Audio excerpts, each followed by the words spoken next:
এই আদর্শ আমরা যদি আমাদের জীবনের পরতে পরতে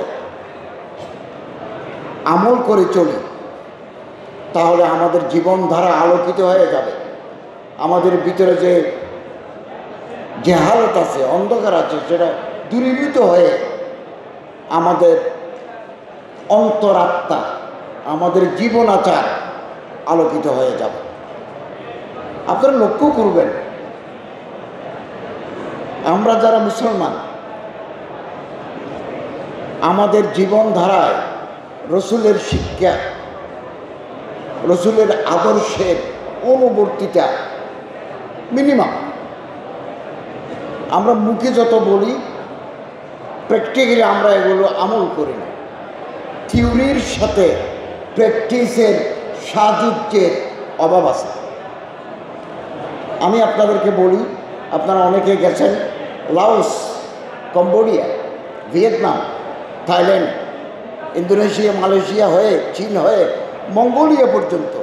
এই যে ইস্টার্ন বেল্ট, এই বেল্টের মানুষদের মধ্যে রসুলের সুন্নতের অনুসরণ দেখা যায়, অথচ তারা মুসলমান না। আমি কয়েক মাস আগে ব্যাংকক গেছি। রাত 8টার পরে একেবারে লাওস, কম্বোডিয়া থেকে শুরু করে মঙ্গোলিয়া পর্যন্ত কোনো মার্কেট খোলা থাকে না, শাটডাউন,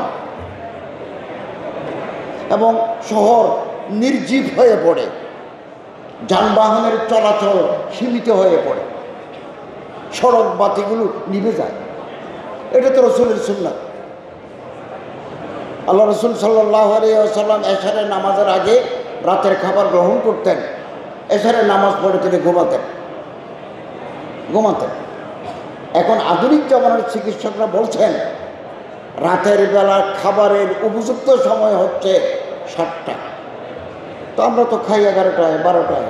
আমি তো কালকে রাতে ভাত খাইছি 1:30টায়, কারণ আমার খাগড়াছড়িতে সম্প্রীতি সম্মেলন ছিল।